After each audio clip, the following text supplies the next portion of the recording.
বইমেলায় আজকাল অনেকগুলো আলোচনা তো হয়, তার মধ্যে একটা আলোচনায় কেউ না কেউ বলবেনই যে বইমেলাতে লোকে খেতে আসে, তখন খুব হাসি আর হাততালি হবে। কারণ কথা হচ্ছে, পড়ার সঙ্গে খাওয়ার কি বিরোধ আছে নাকি? যে পাঠক সে কি খায় না? তবে না না, তা বলছি না, বলছি যেন খেতেই আসে। এবার এই কথাটার কোনো মানে হয় না। যার খুব খিদে পেয়েছে বা দারুণ খেতে যে ভালোবাসে, সে রেস্তোরাঁয় না গিয়ে বই মেলায় যাবে, এটা বিশ্বাস্য না। আহা, তা বলিনি। বলছি বই মেলায় যাচ্ছে, কিন্তু তার মূল মনোযোগের বস্তুটা যেন বই নয়। একটু ব্যাংকের স্টলেও ঢুকলো, একটা জায়গায় কোনো রোবট চলে ফিরে বেড়াচ্ছে, সেখানেও দাঁড়িয়ে গেল। কোথায় কুইজ হচ্ছে, সেখানে হাত তুলে ভিড়ে গেল। আবার একটু ফিশ ফ্রাইও খেলো, একটু হজমিও চেকে দেখলো। এটা কি ব্যাপার? তার মানে সে বলতে চাইছে যে খুব সিরিয়াস পাঠকরা শুধু বই মেলায় আসবে। তা কি হয়? তো মেলা রে বাবা, এ তো একটা পরীক্ষা নয়। ধরো দেখো, আমি একটা পিঠে পুলি মেলায় গেলাম। হ্যাঁ, আপনি জানেন পিঠে কত রকম হয়? আপনি জানেন যে কোন পিঠে কি পুর দেওয়া হয়? আপনি জানেন কোন পিঠে কতটা সেঁকা হয়? আপনাকে এক্ষুনি যদি চোখ বুঝে আমি 4 রকম পিঠে খাওয়াই, আপনি ক্রম অনুযায়ী বলতে পারবেন যে কোন পিঠে ঠিক কখন খেলেন? আপনি জানেন কোন পিঠে কোন পার্বণে করতে হয়? জানি না, হ্যাঁ করে রইলাম।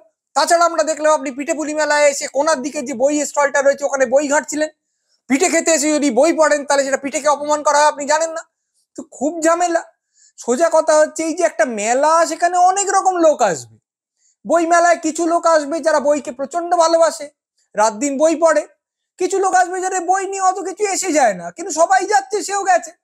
হ্যাঁ, যেতে যেতে সে এইখানে যাচ্ছে, ওইখানে যাচ্ছে, টিভি চলছে দেখে দাঁড়িয়ে পড়ছে, সমস্ত রকম জিনিস চেকে দেখছে, তার মধ্যে কিছু বইও দেখছে। হতে পারে যে মেলার শেষে এই লোকটা খুব উৎসাহ নিয়ে আসেনি, কিন্তু এখন অনেকটা বেশি উৎসাহ নিয়ে ফিরে যাবে। হয়তো 4-5টা বই পড়ে তার বইয়ের প্রতি উৎসাহ জাগবে, বা জাগবে না।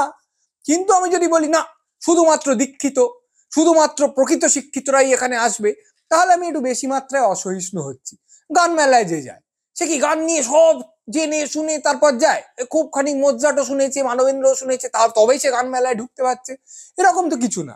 তাই মনে হয় যে এই ধরনের কথা যখন আমরা বলি, তখন আমরা একটু না কুচু ভাব দেখাই, যেটা দেখানো আমাদের খুব একটা উচিত না।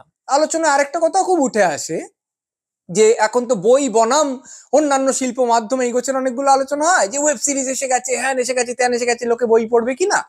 তার মধ্যে একজন বলে যে বই যদি না পড়া হয়, তাহলে কি কেউ প্রকৃত জ্ঞানী হতে পারে? মানে বই যেন জ্ঞানের সর্বপ্রধান আকর বা আধার, সেটা কি বলা যায়? কারণ কেউ যদি ভাবে যে আমি আমার অনুভূতি সূক্ষ্মতার জন্য, বা ভাবনা চিন্তার ব্যায়ামের জন্য, দর্শন সংগ্রহের জন্য, প্রজ্ঞা আহরণের জন্য অমুক শিল্প মাধ্যমটার কাছে যাব, সঙ্গীতের কাছে যাব, বা চলচ্চিত্রের কাছে যাব, বা চিত্রকলা ও ভাস্কর্যের কাছে যাব, তাহলে কি আমরা জোর দিয়ে বলতে পারি যে বই পড়ছে এই লোকটা তার তুলনায় একটু মাটো হবে, একটু অগভীর হবে, জটিলতা একটু কম বুঝবে? তাই কি? কেন? এই কথা বলার অধিকার, এই কথা বলার মধ্যে যে অযথা অহমিকা আছে, সেইটাকে ধারণ করার অধিকার আমাদের কে দিল?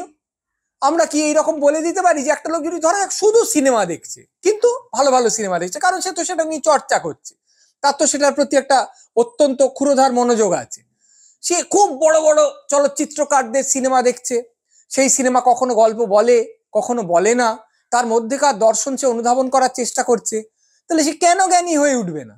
কেন সে সংবেদনশীল হয়ে উঠবে না? আবার যে শুধুমাত্র সঙ্গীতের কাছে যাচ্ছে, সমস্ত রকমের ধ্রুপদী সঙ্গীতও শুনছে, জনপ্রিয় সঙ্গীতও শুনছে, মোৎসার্টও শুনছে, ডিলানও শুনছে, সুমনও শুনছে, সে কেন একজন অসামান্য অনুভূতিপ্রবণ মানুষ হয়ে উঠবে না?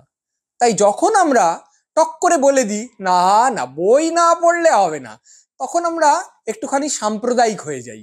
আমরা বই হচ্ছে কুলীন, আর অন্যান্য শিল্প মাধ্যমগুলো একটুখানি হলো অকুলীন, এইরকম একটা মন্তব্য করি।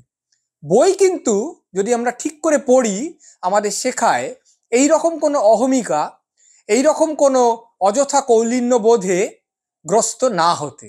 সেটাও এই কথাগুলো বলার সময় আমাদের খেয়াল রাখা দরকার।